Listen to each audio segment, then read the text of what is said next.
Hello and welcome back. Let's talk today about my July and August reads.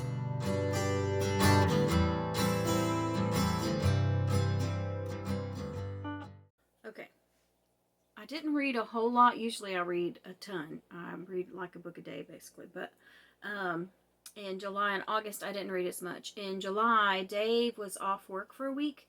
He gets a vacation around July 4th, so he's off for a week.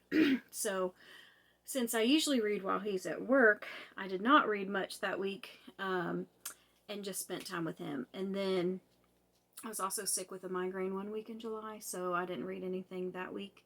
And then in August, I was really busy and didn't get very many books read, but the books that I did read were quite large. So I got a lot of pages read, just not a whole lot of books. So the first book I read in July was called, let me find it here, The Agathas.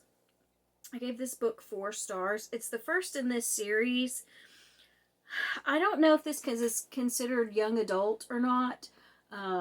If it is, there's a lot of language in this book, so be aware of that going in. I didn't expect that much cussing. I don't know if no, I didn't write a review. So, but I do remember there being quite a lot of language. But other than that, it was clean as far as there was no sex scenes in it.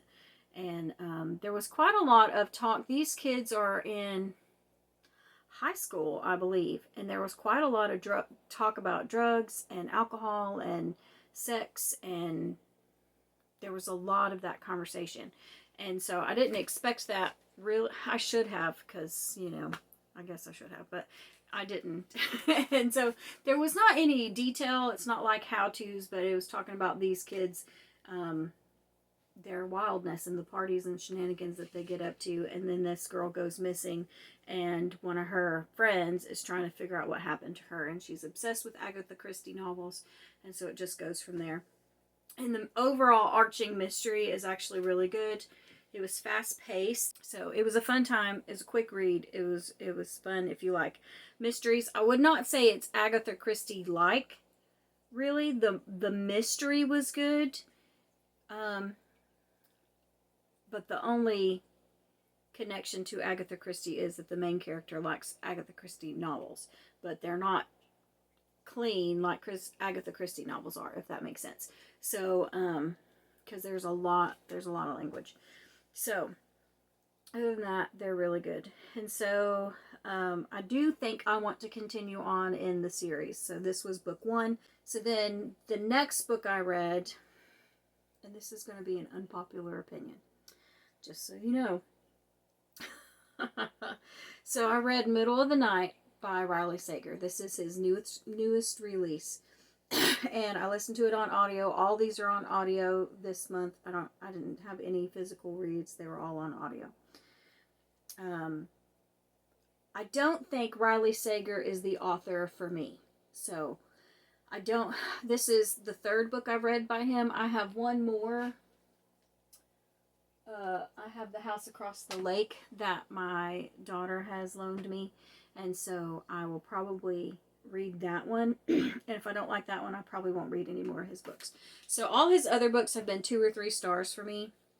I've read Final Girls and the one that he recently came out with about the house. What's the one with the house? The Only One Left. I didn't like Final Girls. The character, she was annoying. And then the other final girl in there, she was annoying. And I just really didn't like it. I used to like growing up, when I was a teenager and early 20s, I liked the slasher movie type, like Scream and I Know What You Did Last Summer and all those. But I did not like Final Girls. I said, I think I gave it 3 stars. There was a lot of language. There was a lot of drug talk. There was a lot of sex talk. I just didn't like it. And then the kicker for me was I didn't like who the killer turned out to be in that one. So then in The Only One Left, it's totally not like that. It was more of a mystery overall, but I didn't like it either. And it was because I felt like it was too over the top. And I don't mind that. I know, like, I'm reading a book. It doesn't have to be realistic to me unless I'm reading a nonfiction book. Um, but I just felt like it was just too much. It was just too much, and I didn't enjoy it. So I think I ended up giving it 3 stars. And then this one was a 2-star. It was slow. I didn't. That doesn't bother me because I read a lot of slow mystery books. That's not a big deal. But I felt like there was not enough mystery to be that slow, if that makes sense. And I didn't like some of the portrayals in it of the side characters to why they may have wanted this kid dead, or why they thought he was missing, or whatever. And so I just didn't care for it. It was a 2-star for me. I said, I'm going to read The House Across the Lake because I have it. And then after that, if I don't like that one, I probably won't try none of his books. I really, truly, honestly think he's just not the author for me. And I think because of the type of mysteries that I'm used to, I just don't drive with his style. And I think that's the long and the short of it. So then after that, I had a big, long July TBR planned. And that all went out the window because, Cozies and Classics, Allie, she talked about Robert Galbraith's Cormoran Strike series. And she mentioned on her, and that's one of my favorite all-time mystery series. Okay. She mentioned that they had adapted it into a TV show. And I had no idea. So I went on a binge watching and binge reading of that series. So that's all I read the rest of July was the Cormoran Strike series. So I started them over. The first one in that, I have to find it because I reread it. The first one in that series is called The Cuckoo's Calling. And these are all 5 stars for me. I just love this series. So anybody who doesn't know, Robert Galbraith is the it's the same author who wrote the Harry Potter series, but this is her, what is it, a pen name? And she writes under Robert Galbraith in this series. She has another adult book under her name, and I know that she got a lot of backlash when she wrote that one because it's totally not at all Harry Potter-esque. There's a lot of trigger warnings on that one. It's very intense. It's called Casual Vacancy. I'll leave a picture of it here. I really liked it because I like her writing style. She puts so much detail, and she can weave such a web of the story that it's just so detailed. And then it's just to see it all come together in the end is just amazing. So she's one of my favorite authors. And so when I found out that there was a TV show, I had to watch it. So I watched the TV show, binged it, and reread the books. So Cuckoo Calling is the introductory to Cormoran Strike. He is a private investigator in London, and it opens up with him, and he gets a temporary secretary from a service, like an employment agency. Her name is Robin Ellicott, and so she is brought in as a sub-secretary for him as she's applying for other jobs. And it turns out that this is what she's always wanted to do. She's always wanted to do investigations. There's a gnat flying around me. And the first book is an old friend of his brother. So his friend passed away when they were children. The brother comes in to ask for his help in looking into the death of his sister, who passed away some months before, and the whole world and the inquest and everything says it was suicide. He doesn't believe it, and it's that whole story. It was great. I give books that I want to reread or enjoy so much that I will read again 5 stars. So there is a lot of triggers in all these books. So make sure to look them up. But if you've never read them, but you're thinking about it, make sure to look them up. There is a lot of triggers in all of these books. Okay. There in the first one, as I said before, there's suicide talk. There's a lot of language.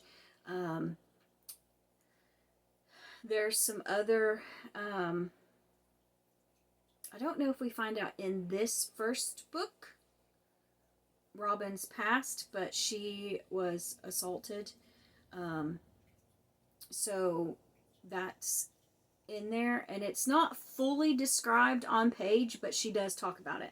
So I'm not sure if it's in book 1 or book 2, but just know that going into it, and make sure on every single one of these books, look at the triggers. They're dark.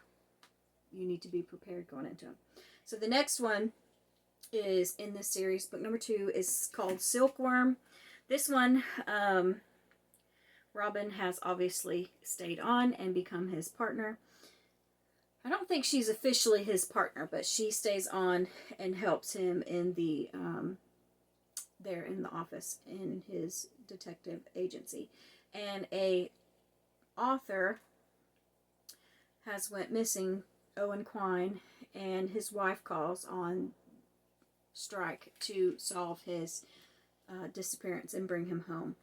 And it is very warped, okay? This is a weird book. If you like weird, if you like strange, dark, and weird, this is it. But again, look at all the trigger warnings. So he has wrote an allegory type book, and he basically just lets everybody in his life have it. And that's the premise of this investigation and this author. So know that going into it. It's weird, really weird. This is probably, like, even though I reread it and I do like the overarching story, this is probably the grossest one. And because of the grossness of it and weirdness of it, this is probably my least favorite. But the actual story itself and the mystery is still really, really, really, really good. And I really liked them. So the next one is book 3. Again, it's 5 stars. All these are 5 stars. This one, there is a killer out there who has sent Robin Ellicott, his partner, he sends them a leg in the mail to the office addressed to Robin. So that puts them on the hunt for this killer who is sending body parts. And so, again, this is a disturbing book. Look up the trigger warnings. But the mystery is really, really good. And each one of these books, I think, gets longer and longer. Book 3 is 500 pages. Over 500 pages. This doesn't bother me, but some people like to know that going in. The next one, book 4, again, is 20-something hours long in the audiobook. It's 650 pages. In book 4, they get to the office, and there's a young man who comes, and he seems disturbed, and you can tell like he's having some struggles mentally, and he's very distressed, and he's having these memories, but he can't remember them entirely, and he says that he has seen the little girl murdered, and he wants to tell Strike about it. So then he panics and runs off. And so it follows that story and that investigation. And there is a little bit of political stuff wrapped into it as well. And again, look into all the trigger warnings, because all of these are, this is probably not as dark as the other ones, but there are still some trigger warnings to be. So I know there is some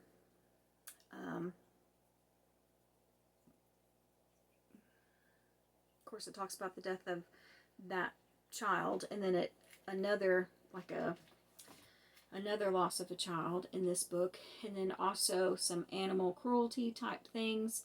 Was book number 6. And I read this on the last day in July. So this is the last book I read in July, called The Ink Black Heart. This one is even more dark than the other ones.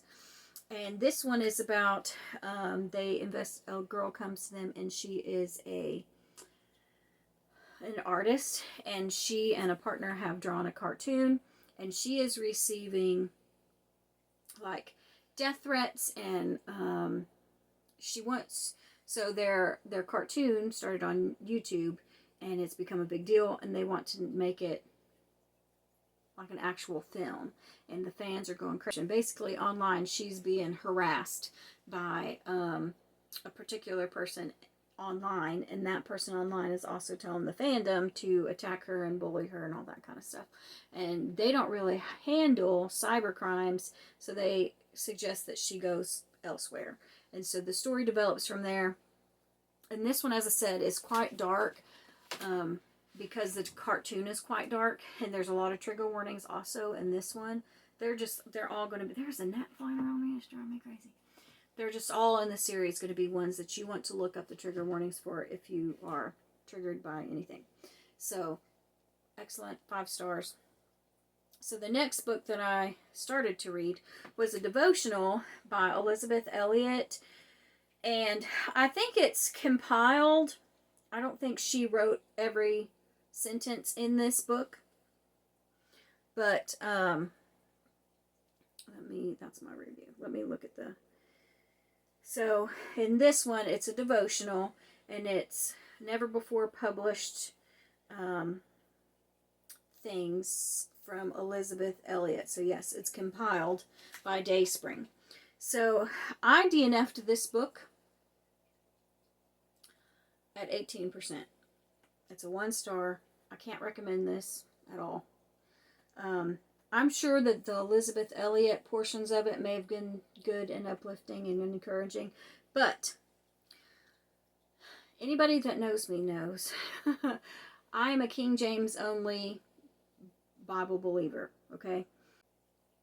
I believe this way because I believe that God wrote the Bible.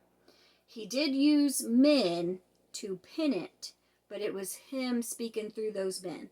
The men writing it is not their words. It's God's words that they simply transcribed. Well, there's a quote in here at 18%, and the person who quoted this or wrote this clearly does not believe that God wrote the Bible. Back when the sacred authors used the imagery of the shepherd to depict Jesus, they had a clear understanding of the job description. By Lena Walter. I don't know this woman. Couldn't tell you. I don't know anything about her. But she clearly does not believe that God wrote the Bible. And if you are a Christian, our whole faith is based on the Bible. So if you believe that God didn't write the Bible, why are you a Christian? How do you believe otherwise? So, as I said, God wrote the Bible. He used men to transcribe it so that we have it, but it is his words. Okay? So that's why I DNF this book. Okay, the next book I read, I did read physically because these are not on audio, and I do believe it's the only one that I read physically, other than my Bible, of course. But it is 7 Baptisms, a 5 star for me. This is called 7 Baptisms. It's real tiny. It's a booklet. It's less than 40 pages, so it's real tiny. He is a King James only preacher as well. He's passed away now, but he was. And he's one of the most studied, and if you want to learn about your King James Bible and all the ins and outs of that, he is a great defender of the King James Bible, and he knew it front to back, and he just could, he was great. And so in here he talks about, obviously, as the name suggests, the 7 baptisms talked throughout the Bible. And there's a lot of information in this tiny little booklet, and I recommend this booklet and study it alongside your Bible. He does, in his booklets like this, he does tend, I think, this was like a sermon. Yeah, it says sermon and chart by Dr. Ruckman. so he goes off on a couple of rabbit trails. So it's written as he preached it. So it's, and if you've ever listened to a preacher, they go off on rabbit trails. And so it's written like that. But there's a lot of information in this tiny little booklet, and it's a good introductory to the 7 baptisms. And I had never thought about them before until a few months ago, until one of our pastors had preached a sermon about it. And I had just never thought about it before. And so my husband already had this booklet. And so I wanted to read it and look more into it, and it's got a lot of good information in it. I continued on in the Cormoran Strike series. I read the last book, or reread it. I have read all these books before. The Running Grave, this one has the most trigger warnings in it. So if you're interested in this one, look at the trigger warnings. This one, Robin goes undercover in a cult because they are hired by a young man's father to bring him home. And he's been in this cult for a while now.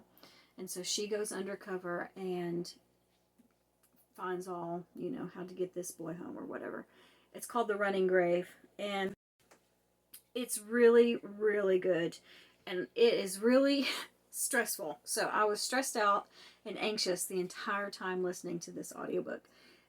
But it is so good. And it's, as said, she is so good at weaving the web of the mystery and then bringing it all together at the end. It's really good. I can't wait till book 8.